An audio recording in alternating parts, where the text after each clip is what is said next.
It is by dying. Mom? A single movie lost $137 million and killed an entire studio overnight. That's not even the craziest part. It's just number 1 on this list. 15 zombie films, hundreds of millions lost. These are the bombs that nearly bankrupted Hollywood. Number 15, Scout's Guide to the Zombie Apocalypse. Come on, we're scouts. We're trained for this.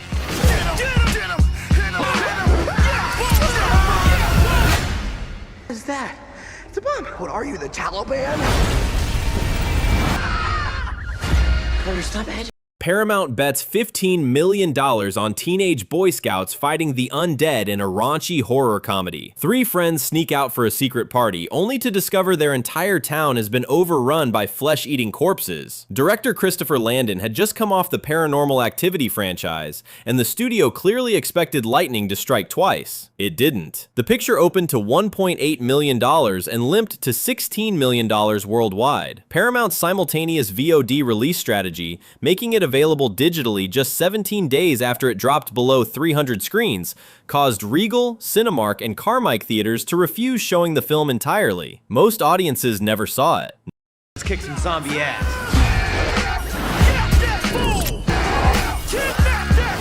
It's a zombie apocalypse. Come on, we're scouts. We're trained for this.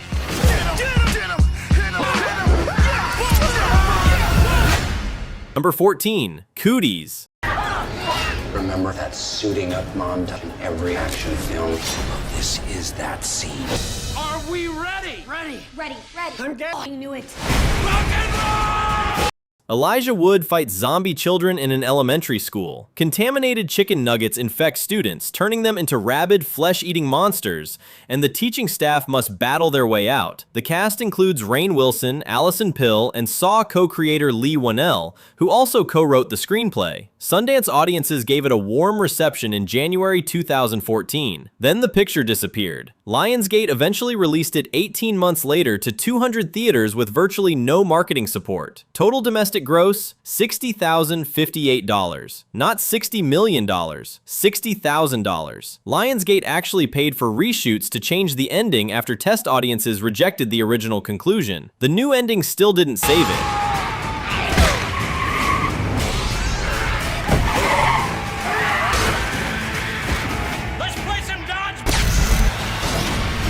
Number 13, Pride and Prejudice and Zombies.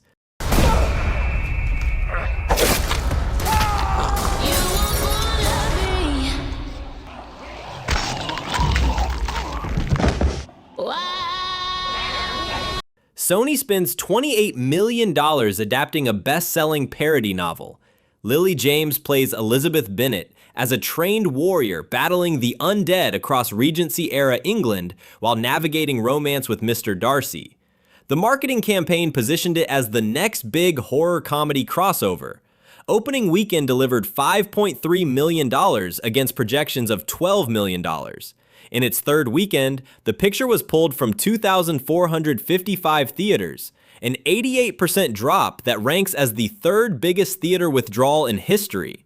Director Burr Steers shot on location at actual English estates, including Hatfield House, the same Hertfordshire manor used in the 1995 BBC adaptation.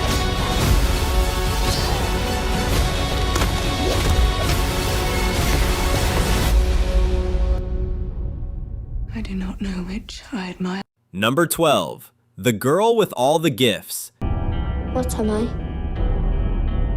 Hope. That's what you are. I just want to live. Everyone does. She loves you. The hell is this? The world is falling apart. You can save people, Melanie. Glenn Close signs on to a £4 million British zombie film. The story follows a young girl named Melanie who may hold the cure to a fungal infection that has wiped out most of humanity. She's intelligent, she's sympathetic, she also craves human flesh. Director Colm McCarthy adapts M.R. Carey's novel with stunning practical locations, filming in actual abandoned hospitals and derelict Birmingham streets that doubled for post-apocalyptic London. Critics loved it.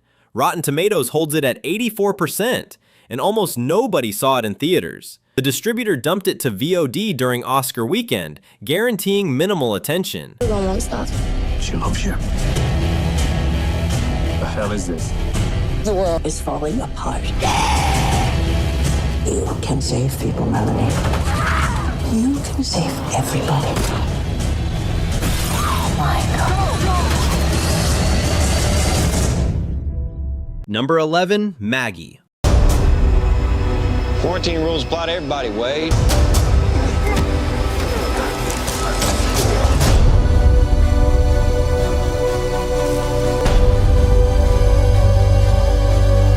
Arnold Schwarzenegger plays a grieving father watching his daughter slowly transform into a zombie. Abigail Breslin stars as the infected teenager, and the entire picture unfolds as a quiet family drama rather than an action spectacle. Budget, $1.4 million. Worldwide gross, $1.6 million. The marketing sold audiences on Schwarzenegger versus the undead. What they got was the Terminator sitting in silence contemplating mortality. Director Henry Hobson shot the entire film in 25 days outside New Orleans, using over 200 pages of storyboards to guide every frame.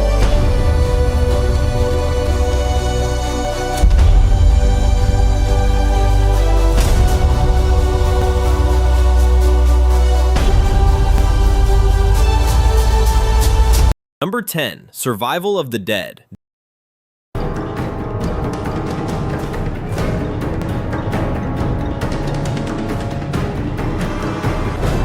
Don't! There's no way out. Will one of you give me some more bullets for this gun?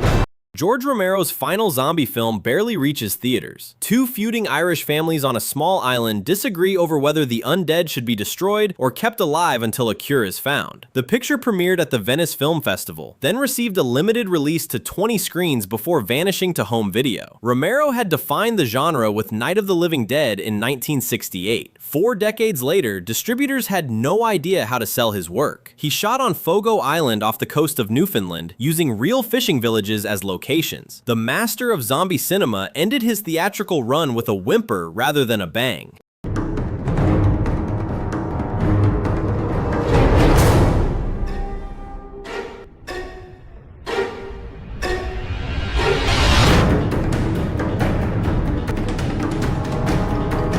Number 9, Land of the Dead.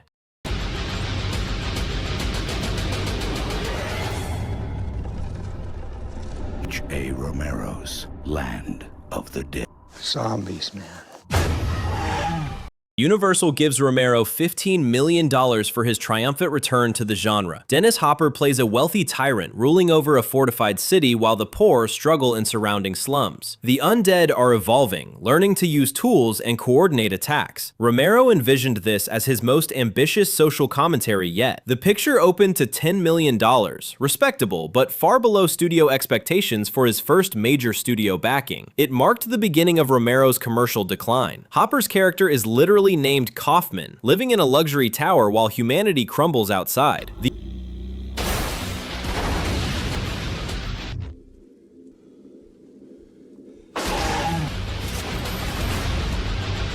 Number 8, Day of the Dead.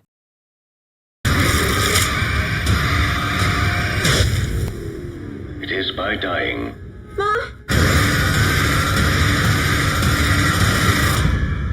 that one awakens. Nick Cannon fights ceiling-crawling zombies in a straight-to-DVD disaster. This supposed remake of Romero's 1985 classic shares nothing with the original except the title. A military quarantine traps soldiers and civilians in a small Colorado town as infection spreads. Director Steve Miner had previously helmed Friday the 13th sequels, and the studio clearly expected competent genre execution. They got a 0% on Rotten Tomatoes. 0%, not a single positive review. The infected here sprint, leap, and defy physics in ways that alienated purists and casual viewers alike.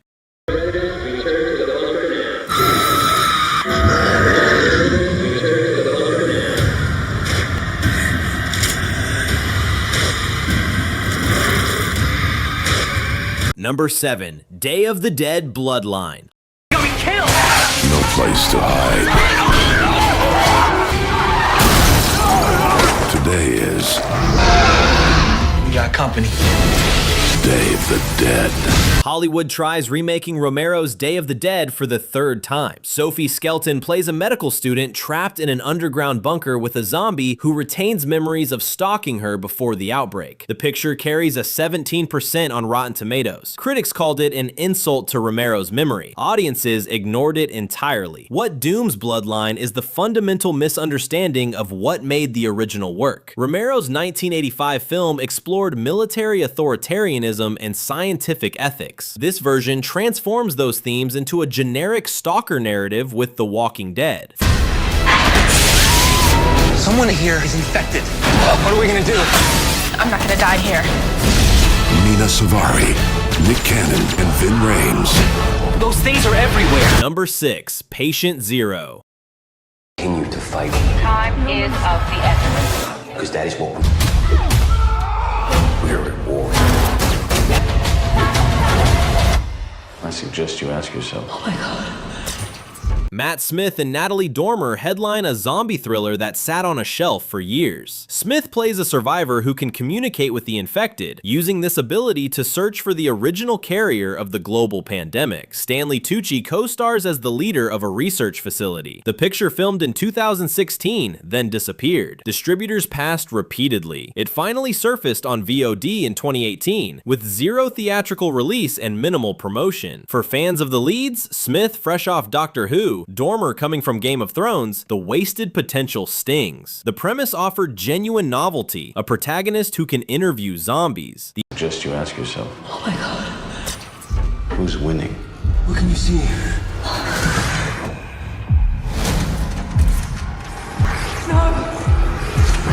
Number 5, Army of the Dead, 2021.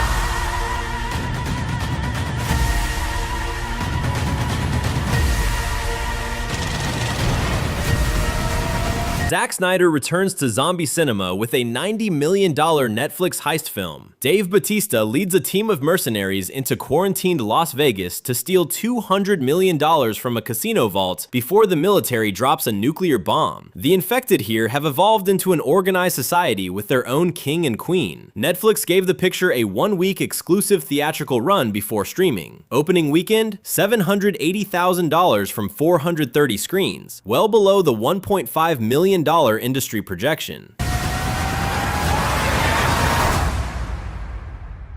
That's heavy, brother. But I dig it. Number 4, Resident Evil.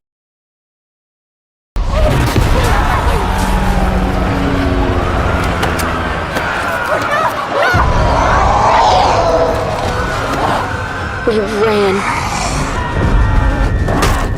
Reboots Resident Evil with a faithful adaptation of the first two games. Kaya Scodelario and Robbie Amell play Claire and Chris Redfield navigating the Spencer Mansion and Raccoon City Police Department as infection spreads. The original Mila Jovovich franchise grossed over $1.2 billion worldwide across 6 films. This reboot opened to $8.8 million over the 5-day Thanksgiving weekend, the lowest debut in franchise history. Director Johannes Roberts originally designed sequences featuring hunters, chimeras, and expanded creature designs that never made it to screen. The sequel was canceled immediately. A new reboot helmed by Zach Kreger is slated for September 2026.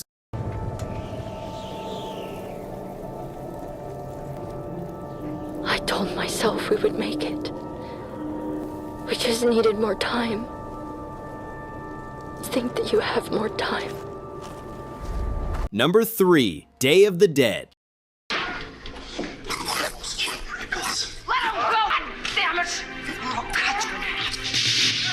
Shoot them and you're dead. Wasn't nice, you know. That wasn't very nice. George Romero's original Day of the Dead nearly destroys his career before audiences can even see it. The director initially pitched a $7 million epic he described as the Gone with the Wind of zombie movies. Makeup legend Tom Savini compared the planned scope to Raiders of the Lost Ark with the undead. The studio demanded an R rating for wider release. Romero refused to compromise his violence and accepted a budget slash to $3.5 million instead. The script shrank from over 200 pages to 80 1988. Gone were the above-ground action sequences, the armies of trained zombies, the massive set pieces. Filming moved to an actual underground mine in Wampum, Pennsylvania, where temperatures dropped so low that zombie makeup cracked between takes. At all. You can just sit there in the dark, think about what you've done. About it. Think. The dead shall. Number 2. World War Z.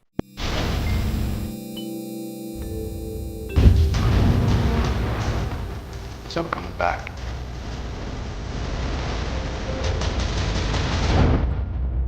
I'm coming back. Brad Pitt headlines a zombie epic that nearly collapses during production. The original budget sat at $125 million. 7 weeks of reshoots, a completely rewritten third act by Damon Lindelof and Drew Goddard, and ballooning costs pushed the total past $190 million. Paramount spent another $160 million on marketing. World War Z needed roughly $350 million just to break even. It grossed $540 million worldwide, barely profitable. The planned sequel entered development immediately. Director J.A. Bayona signed on, then departed. David Fincher took over, demanding extensive pre-production across 5 countries, including a 6-week Atlanta shoot. Budget reportedly exceeded $200 million. Paramount refused. Why? Does anyone do it better than we?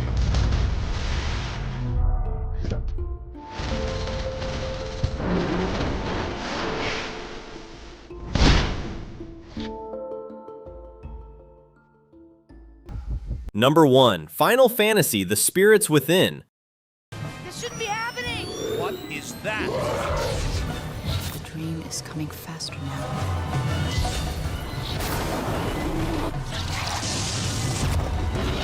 A $137 million animated film literally bankrupts its studio. Square Pictures, the animation division behind the Final Fantasy video game franchise, bet everything on photorealistic CGI featuring spectral undead aliens called phantoms that drain the life force from any human they touch. Director Hironobu Sakaguchi spent 4 years rendering digital humans so detailed that each strand of protagonist Aki Ross's hair was individually animated. The technology was revolutionary. Opening weekend delivered $11 million. Final worldwide gross, $85 million. Square Pictures lost over $52 million on a single production. This is it. Dr. Ross has opened the door for us. There's a life form in here. You've got a talent for understatement. Over here, you son of a...